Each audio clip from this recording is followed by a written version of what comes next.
Good morning बच्चों।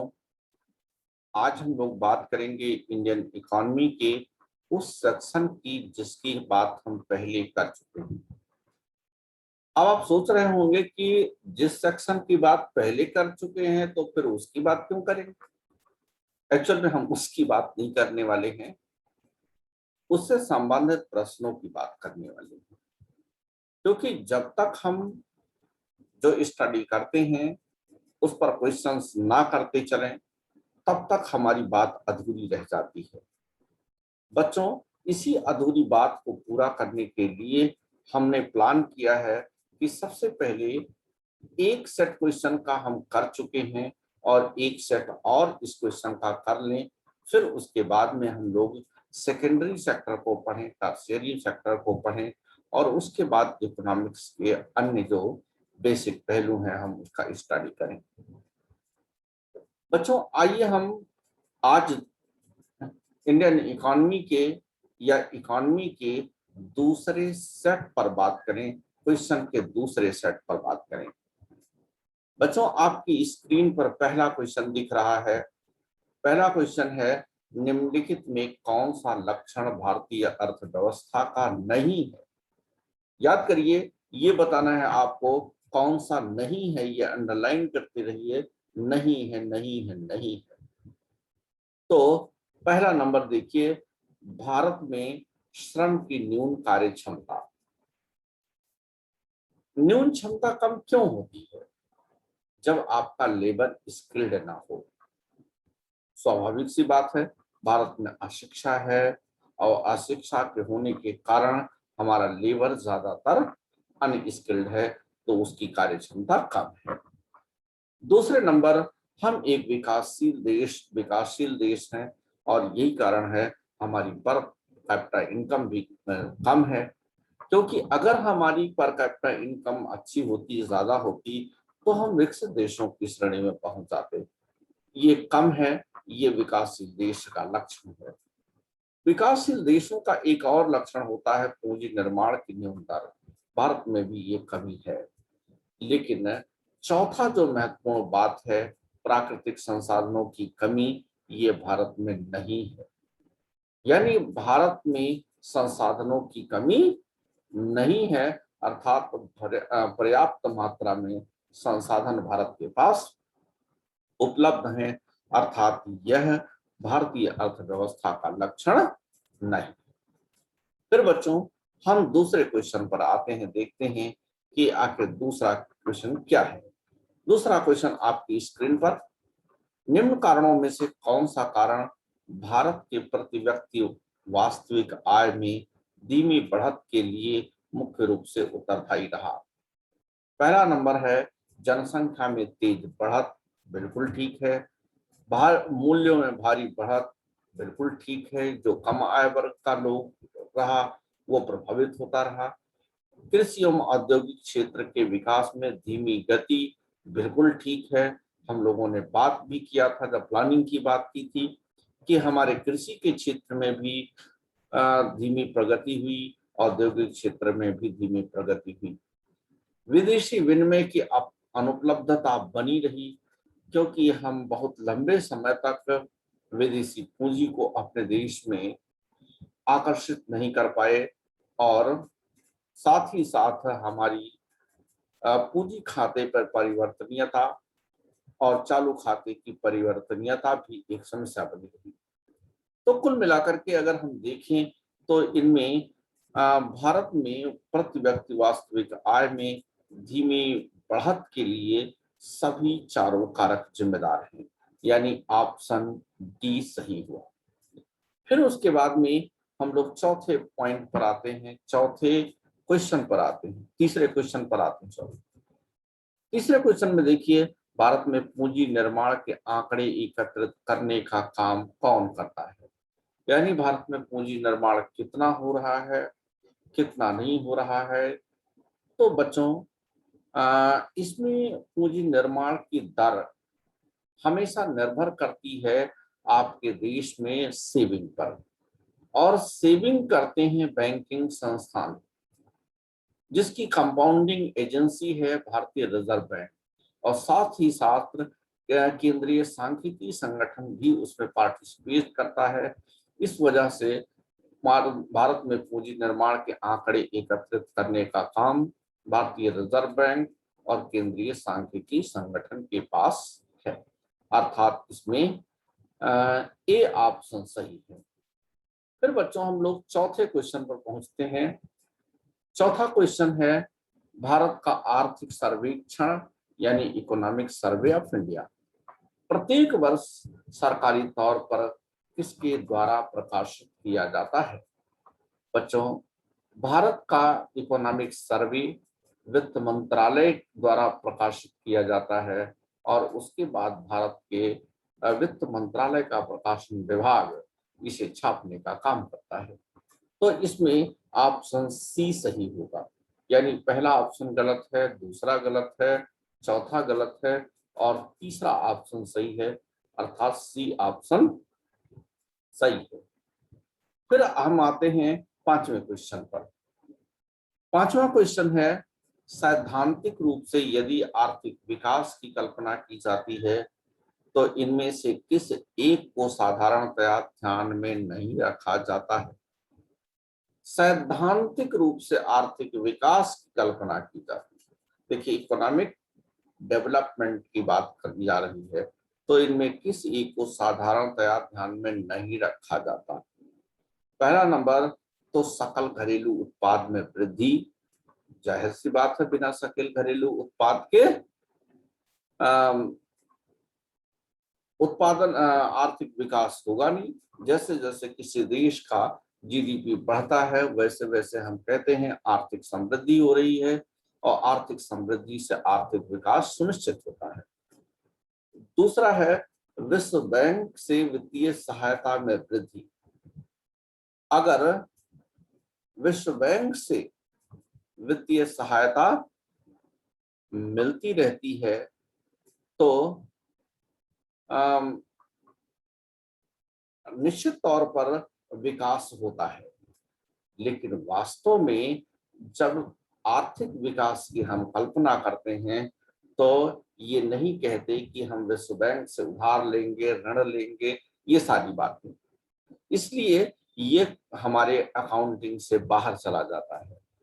फिर सकल राष्ट्रीय उत्पाद में वृद्धि। अगर सकल राष्ट्रीय उत्पाद में वृद्धि होती है तो निश्चित तौर पर आर्थिक विकास होता है और प्रति व्यक्ति सकल राष्ट्रीय उत्पाद में वृद्धि होती है तो भी बात होगी, यानी बी ऑप्शन सही है। इसे ध्यान में रखते हुए हम अपना आर्थिक विकास की कल्पना नहीं करते कि हम वहां से ऋण लेंगे तो हम विकास करेंगे, ऐसी बात नहीं होती, यानी इसको ध्यान में नहीं रखा जाता। हालांकि यह विकास में एक महत्वपूर्ण कारक हो सकता है, क्योंकि वित्तीय सहायता प्राप्त होगी तो हमारे यहाँ इन्वेस्टमेंट अधिक होगा, उत्पादन बढ़ेगा, सारी चीजें हैं, लेकिन इन्हें आधार बना करके कल्पना नहीं की जाती, अपने प्लान नहीं बनाए जाते, इसलिए बी ऑप्शन इसमें सही है, इसको ध्यान में नहीं रखा जाता है। फिर बच्चों छठे क्वेश्चन पे आते हैं हम लोग। छठे क्वेश्चन में बड़ा क्वेश्चन आसान सा है और हम लोग पिछले जो क्वेश्चंस डिस्कस किए थे उसमें शामिल भी है। भारत की अर्थव्यवस्था कैसी है? पिछड़ी है, विकसित है, विकासशील है, अल्प विकसित है? बच्चों, भारत की अर्थव्यवस्था अभी तो फिलहाल विकासशील मानी जाती है। हालांकि जो हमारा ग्रोथ रेट कोरोना से आ रहा है उसके आधार पर देखें तो हम अल्प विकसित अर्थव्यवस्था की श्रेणी में जाते हुए दिख रहे हैं, लेकिन फिर भी यह टेम्पररी है, इसलिए टेम्पररी बातों को नहीं काउंट किया जाता, बल्कि सरकार के द्वारा इसे तय किया जाता है, क्योंकि यह टेम्पररी प्रॉब्लम है, इसीलिए अभी भारत विकासशील देशों की श्रेणी में ही शामिल है। बच्चों, उसके बाद हम लोग सातवें क्वेश्चन पर एंट्री करते हैं। भारतीय अर्थव्यवस्था के उदारीकरण का अग्रदूत यानी पायनियर किसे कहा जाता है? डॉक्टर मनमोहन सिंह को, पीवी नरसिम्हा राव को, डॉक्टर विमल जालान को, पी चिदम्बरम को। बच्चों, निश्चित तौर पर डॉक्टर मनमोहन सिंह इसके अग्रदूत रहे हैं, इसमें कोई संदेह नहीं है।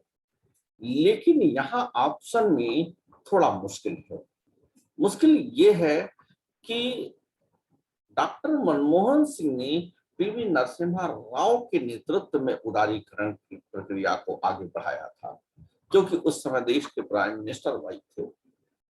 भले ही उसमें मनमोहन सिंह की विचारधारा रही हो, उनमें बड़ा योगदान रहा हो, लेकिन चूंकि prime minister PV Narasimha Rao थे, इसीलिए उन्हीं का नाम रखा जाएगा। इसीलिए जो 1991 में उदारीकरण का मॉडल आया था, उसे राव मनमोहन मॉडल कहा गया था। और चूंकि प्राइम मिनिस्टर वही थे, नरसिम्हा राव जी थे, इसलिए नेतृत्व नरसिम्हा राव को ही जाता है। इसीलिए हम यहाँ पे ऑप्शन में पीवी नरसिम्हा राव को ही अपना आंसर मानेंगे। हालांकि मनमोहन सिंह उसके की पॉइंट में थे, फिर भी इनको आगे रखा जाएगा, क्योंकि इन्हीं के नेतृत्व में हमने उदारीकरण की प्रक्रिया को आगे बढ़ाया था, राव मनमोहन मॉडल के थ्रू।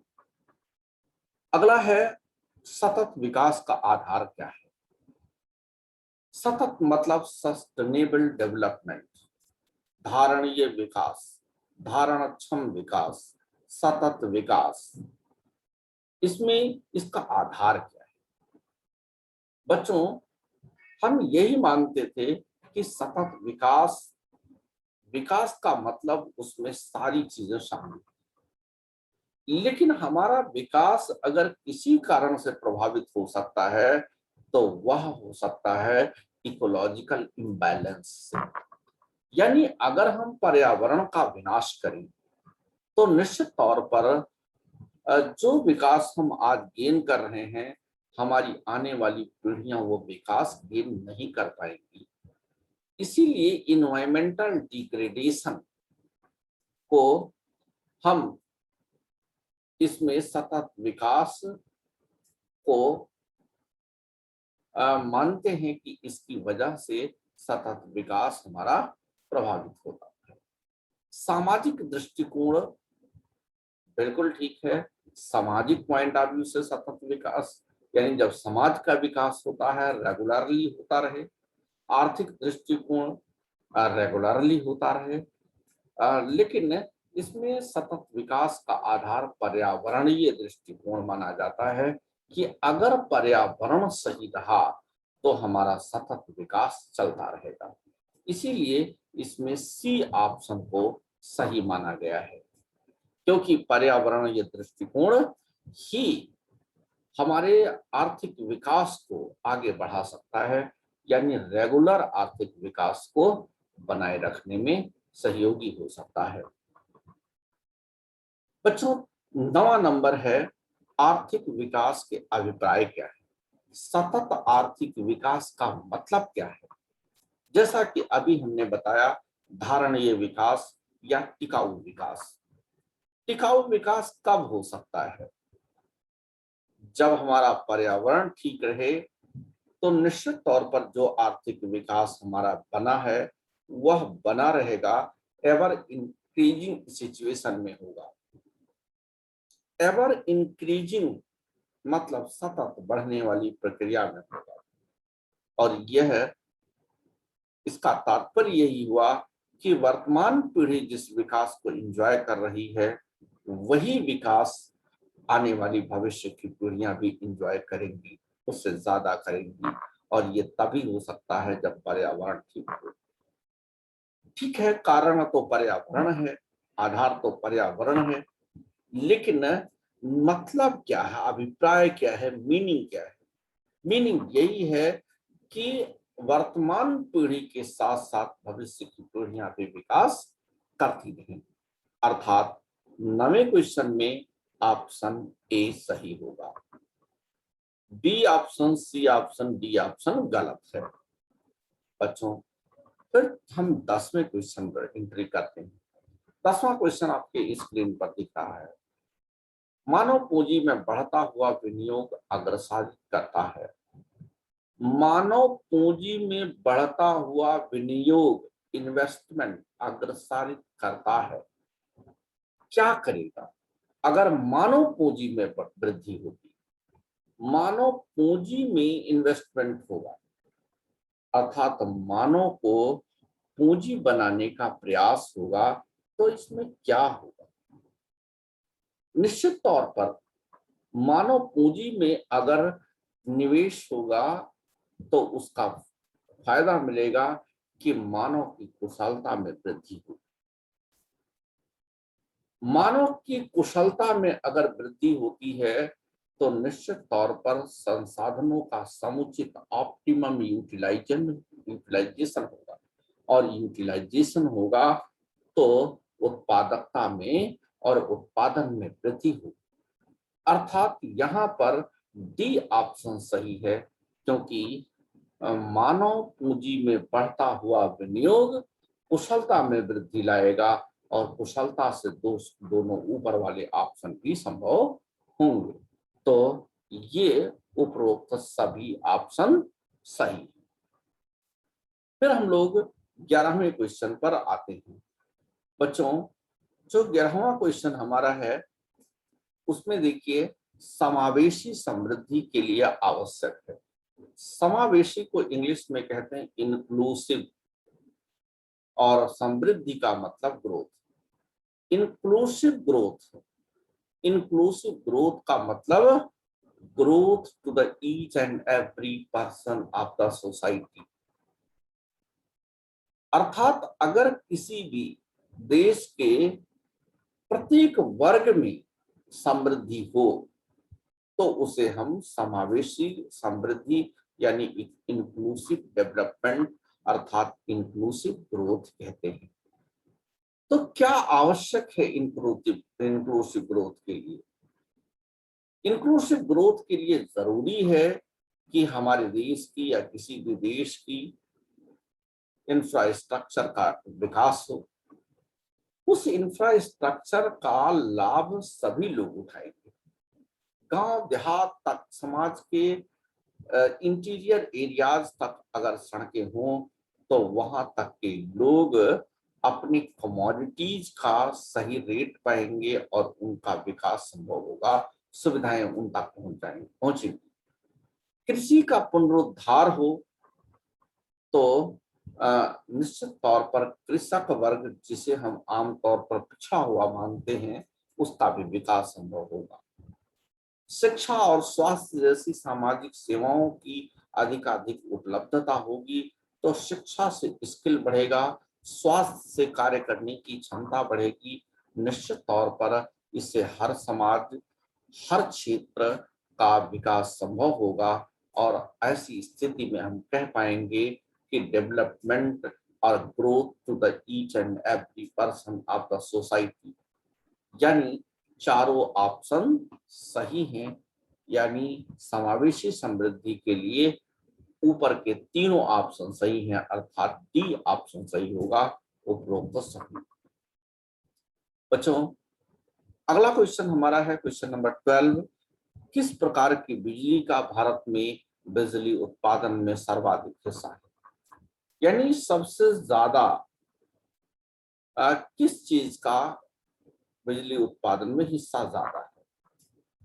अगर ओवरऑल देखें हम तो सबसे ज्यादा हमारे देश में थर्मल एनर्जी यूज की जाती है, और बिजली उत्पादन में कोयला वगैरह का ही सबसे ज्यादा कंट्रीब्यूशन है, क्योंकि थर्मल एनर्जी सोर्सेज हमारे यहाँ ज्यादा यूज की जाती हैं।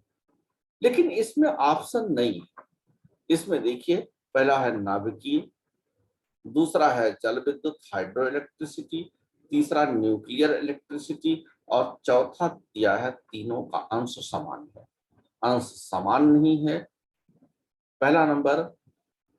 दूसरा नंबर अगर हम देखें तो अब थर्मल चूंकि ऑप्शन में नहीं है, इसलिए इनमें देखना है कि इनमें सबसे ज्यादा किसका कंट्रीब्यूशन है।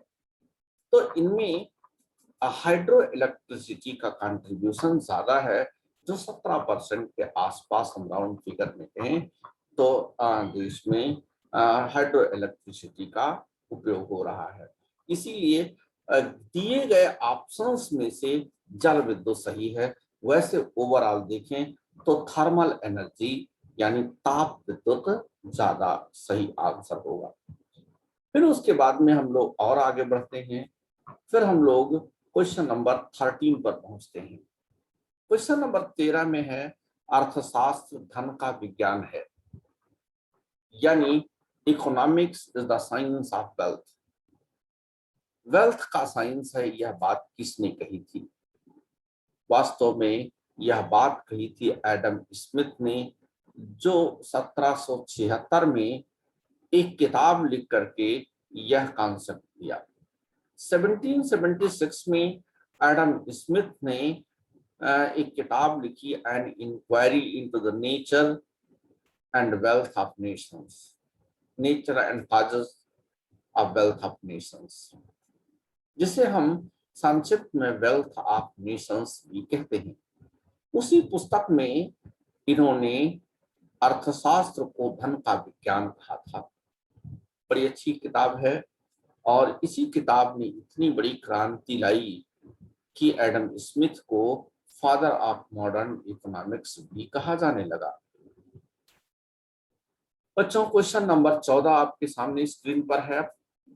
राष्ट्रीय आय में शामिल नहीं है, which is not included in national income।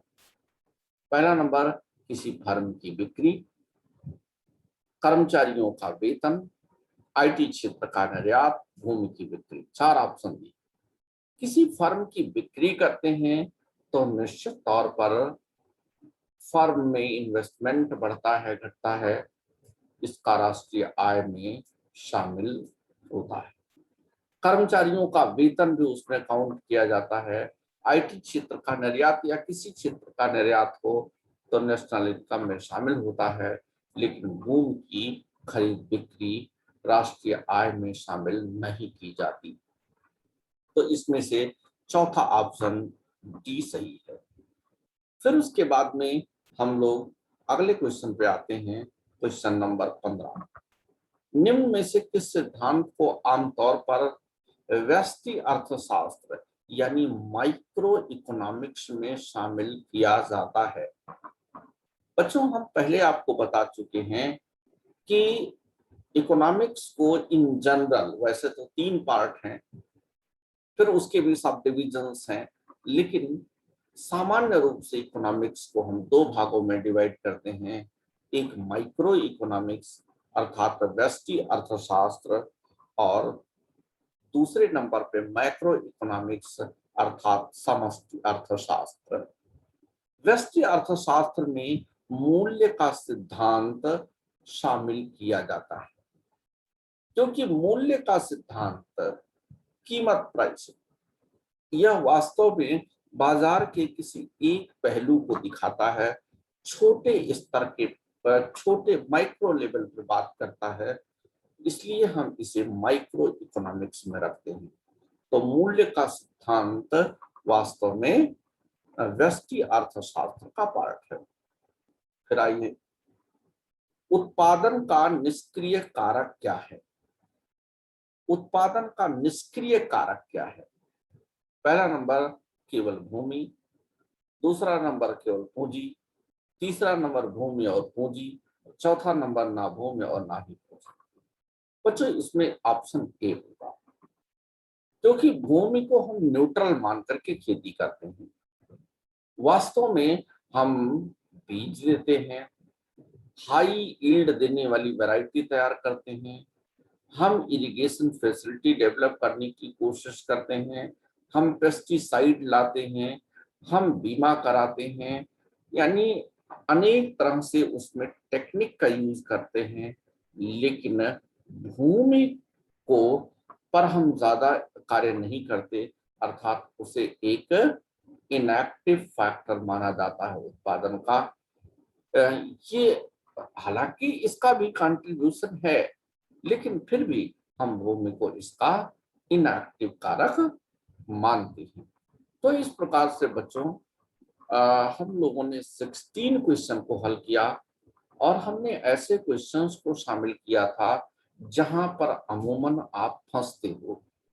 हालांकि बहुत सारे क्वेश्चंस एग्जाम में आए हैं, लेकिन उनमें आपको ज्यादा मुश्किलें नहीं होगी, आप उसे हल कर लेते हो। जहां जहां पे आपको डाउट होता है, आपकी परेशानी आती है, आप उसे समझ नहीं पाते हो, उन्हीं क्वेश्चंस को हमने पिक किया था और इसको कराया। इसको कराने के बाद फिर अब हम लोग अगले वीडियो में नए चैप्टर को लेकर के आएंगे। आज के वीडियो में बस इतना ही। हमें उम्मीद है कि आप इस वीडियो से लाभान्वित होंगे। इसे जरूर करिए, प्रीवियस ईयर्स के पेपर्स करते रहिए, क्योंकि प्रीवियस ईयर्स के पेपर्स आपके सिलेक्शन की है, चाहे वो मेन एग्जामिनेशन हो, चाहे वो प्री एग्जामिनेशन हो। इसीलिए बच्चों, जिस भी एग्जामिनेशन की आप प्रिपरेशन कर रहे हो, आप उस एग्जाम की प्रीवियस ईयर्स की साल कॉपी ले लीजिए या अनसाल्व कॉपी ले लीजिए, वैसे साल्व कॉपी लीजिए, जिससे आपको ज्यादातर आंसर वहां पे मिल जाए। अपनी स्टडी के साथ उसको करते चलिए, चैप्टर वाइज करिए। इससे आपके स्टडी में गुणवत्ता बढ़ेगी, क्वालिटी बढ़ेगी और आपका सिलेक्शन आसान होगा। हमारे वीडियोस देखते रहिए, इसे सब्सक्राइब करिए, लाइक कर दीजिए, जिससे आपको रेगुलर ये वीडियो मिलते रहें। इस वीडियो में बस इतना ही। अगली वीडियो में फिर मिलेंगे। All the best.